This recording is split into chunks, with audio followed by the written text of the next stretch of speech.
আম পুদিনার এই শরবত কিভাবে বানালে দীর্ঘদিন স্টোর করে রাখতে পারবেন আর সেই সাথে সারা মাস ধরে কিভাবে এই শরবতের মজা নিতে পারবেন তার সবকিছুই আজকের ভিডিওটিতে শেয়ার করব। বাই দ্য ওয়ে, আমি বর্ষা আর আজকে আমাদের রেসিপি আম পুদিনার শরবত। তাহলে আম পুদিনা বানানোর জন্য সবার প্রথমে আমি নিয়েছি 2 কেজি কাঁচা আম। আর এখন চলুন এই আমগুলোর খোসা ছাড়িয়ে ফেলি। এখানে আমের মুখের দিকটা প্রথমে কেটে বাদ দিয়ে দেব এবং তারপর এই আমের খোসাটা এইভাবে ছাড়িয়ে নিতে হবে। তবে আপনারা চাইলে খোসা রাখতেও পারেন, তাতে কোনো সমস্যা হবে না। তবে এই খোসা ছাড়িয়ে নিলে কি সুবিধা হবে সেটা একটু পরেই জানতে পারবেন।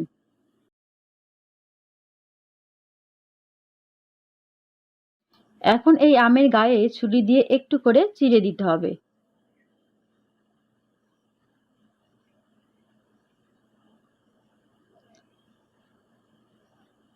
তাহলে দেখুন আমাদের সবগুলো আম এই একইভাবে কেটে নেওয়া হয়ে গেছে। এখন এই আমগুলোকে সিদ্ধ করার জন্য পরিমাণ মতো জল দিয়ে দিতে হবে। আর অবশ্যই এখানে জলটা একটু বেশি পরিমাণে দেবেন, যাতে আমগুলো ডুবে থাকে এবং তাড়াতাড়ি সিদ্ধ হয়ে যায়।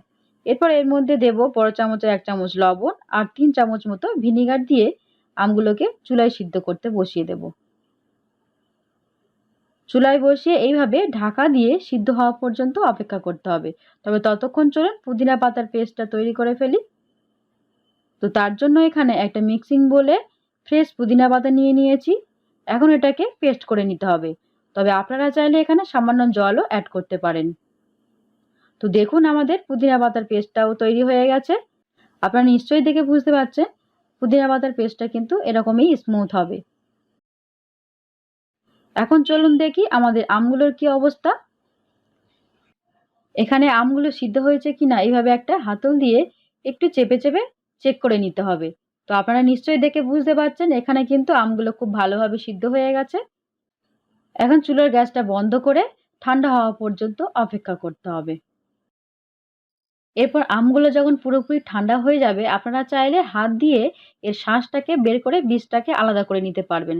তবে আমার এখানে যেহেতু এটা এখনো পর্যন্ত গরম আছে একটু, তো আমি এখানে একটা হাতল দিয়ে এর শাঁসটাকে বের করে নেব এবং এর মধ্যে যে বীজটা রয়ে গেছে সেই বীজটাকেও তুলে ফেলে দিতে হবে।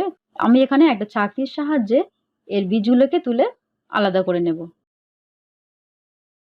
ঠান্ডা হয়ে গেলে আপনারা এটা অবশ্যই হাত দিয়ে করতে পারবেন। এরপর একটা ইলেকট্রিক বিটার দিয়ে এটাকে পেস্ট করে নিতে হবে। আপনাদের কাছে যদি এটা অ্যাভেলেবেল না থাকে, তবে আপনারা অবশ্যই চাইলে এটা কিন্তু মিক্সিং বলে পেস্ট করে নিতে পারবেন, তাতে কোনো সমস্যা হবে না।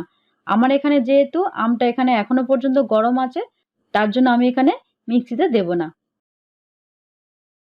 তো দেখুন আমাদের আমের পেস্টটা কিন্তু তৈরি হয়ে গেছে। এখন এখানে কয়েকটা মশলা অ্যাড করব। তো তার জন্য প্রথমে আমি এখানে সেই পুদিনা পাতার পেস্টটা দিয়ে দেব।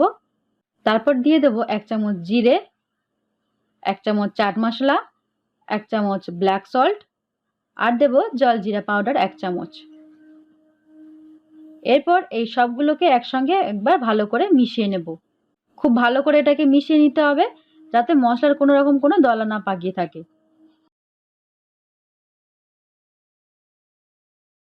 তো এরপর এটাকে আবারও চুলাতে বসিয়ে নিতে হবে। আমার এখানে গ্রেভিটা একটু বেশি ঘন মনে হচ্ছিল, তো তার জন্য এখানে আমি আরও 1 কাপ মতো জল অ্যাড করেছি। এরপর এটাকে খুব ভালোভাবে ফুটিয়ে নিতে হবে। যখন খুব ভালোভাবে ফুটে যাবে, এর মধ্যে আমি চিনি দিয়ে দেব।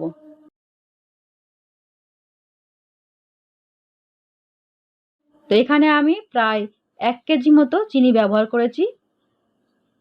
আপনারা আপনাদের স্বাদ মতো চিনি ব্যবহার করবেন এখানে।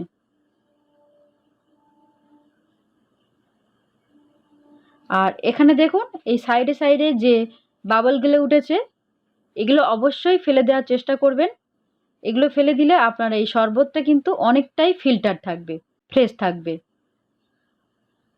তাই অবশ্যই এটাকে ফেলে দেওয়ার চেষ্টা করবেন। এখন এই শরবতের কালারটাকে আরও একটু বেশি অ্যাট্রাকটিভ করার জন্য দিয়ে দেব অল্প একটু গ্রিন ফুড কালার। এটা অপশনাল, আপনারা ব্যবহার নাও করতে পারেন। তো দেখুন আমাদের আম পুদিনার শরবতটা কিন্তু এখন রেডি হয়ে গেছে। এরপর এরকম একটা কাঁচের জার ব্যবহার করতে পারেন এই শরবতটাকে দীর্ঘদিন স্টোর করে রাখার জন্য। তো অবশ্যই এই জারটা কিন্তু আগে থেকে ধুয়ে এভাবে শুকিয়ে নিতে হবে। ভিতরে যেন কোনোরকম কোনো জল না লেগে থাকে। এরপর এই জারের মধ্যে একটা কাপার সাহায্যে আমি শরবতটাকে স্টোর করার জন্য দিয়ে দিলাম। এরকমই কোনো কাঁচের জারে যদি শরবতটা স্টোর করে নরমাল ফ্রিজে রাখেন, তাহলে দেখবেন এটা কিন্তু ৬ মাস ইজিলি ভালো থাকবে। এখন চলুন সার্ভ করে দেখিয়ে দিই। তো সার্ভ করার জন্য আমি একটু গ্লাসটা ডেকোরেশন করব, তার জন্য এখানে ১ চামচ লবণ আর ১ চামচ মতো মরিচ নিয়ে এভাবে মিশিয়ে নিয়েছি। তারপরে গ্লাসের মুখটা একটু ভিজিয়ে এইভাবে ডিজাইন করে নিয়েছি। এখন এই গ্লাসে কিছুটা পরিমাণে আইস কিউব দিয়ে দেব আর দেব কিছুটা পরিমাণে জল। আপনারা যদি মিষ্টির একটু বেশি পছন্দ করেন তাহলে এই ক্ষেত্রে মিষ্টিটাও অ্যাড করতে পারবেন। এরপর শরবতটা দিয়ে দিলাম। ব্যাস আমাদের আম পুদিনার শরবত রেডি। ভিডিওটি ভালো লাগলে অবশ্যই একটা লাইক কমেন্ট করে দেবেন। দেখা হচ্ছে নেক্সট রেসিপিতে। ভালো থাকবেন সবাই। আল্লাহ হাফেজ।